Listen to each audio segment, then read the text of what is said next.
ఆ set shoot అంతా చేసి వ్రాపప్ ప్యాకప్ సినిమా ప్యాకప్ అన్నప్పుడు దాని స్కెడ్యూల్ అయిపోతుంది.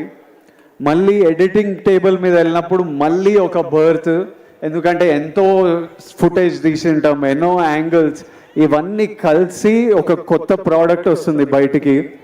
అక్కడ నవీన్ లూలి హ్యాండ్. మళ్ళీ నాలుగోసారి అనిరుద్ధ్ దగ్గరికి వెళ్ళి మ్యూజిక్ డైరెక్టర్ దగ్గరికి ఎడిట్ వెళ్ళినప్పుడు అది మళ్ళీ ఒక బర్త్. సో మళ్ళీ అక్కడి నుంచి మ్యూజిక్ డైరెక్టర్తో ఫినిష్ అయిన తర్వాత మన బేబీ అని ఏమంటామో అది బయటికి వస్తుంది. So this time I have such, అంటే నేను ఎప్పుడు నాలో ఒక ఫైర్ ఉంటుంది, నేను ఎప్పుడు మా వాళ్ళకి బెస్ట్ ఇవ్వాలని కోరిక ఉంటుంది. ఈసారి నాతో పాటు ఇంతమంది ఫిల్డ్ విత్ ఫైర్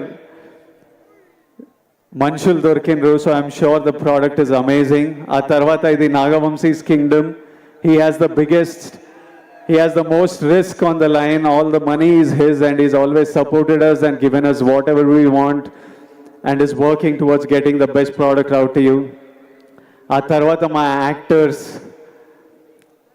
భాగ్యశ్రీ కొత్త అమ్మాయి, కాకపోతే స్మార్ట్ అమ్మాయి, చాలా అంబిషియస్ అమ్మాయి, కష్టపడే అమ్మాయి, చాలా బిగ్ డ్రీమ్స్ ఉన్నాయని చాలా దూరం వెళ్తుంది. అది సీన్ చేసినప్పుడే అర్థమైపోతుంది ఈ పిల్ల చాలా దూరం వెళ్తుందని. ఆ తర్వాత mainly my brothers Satyadev and Venkatesh.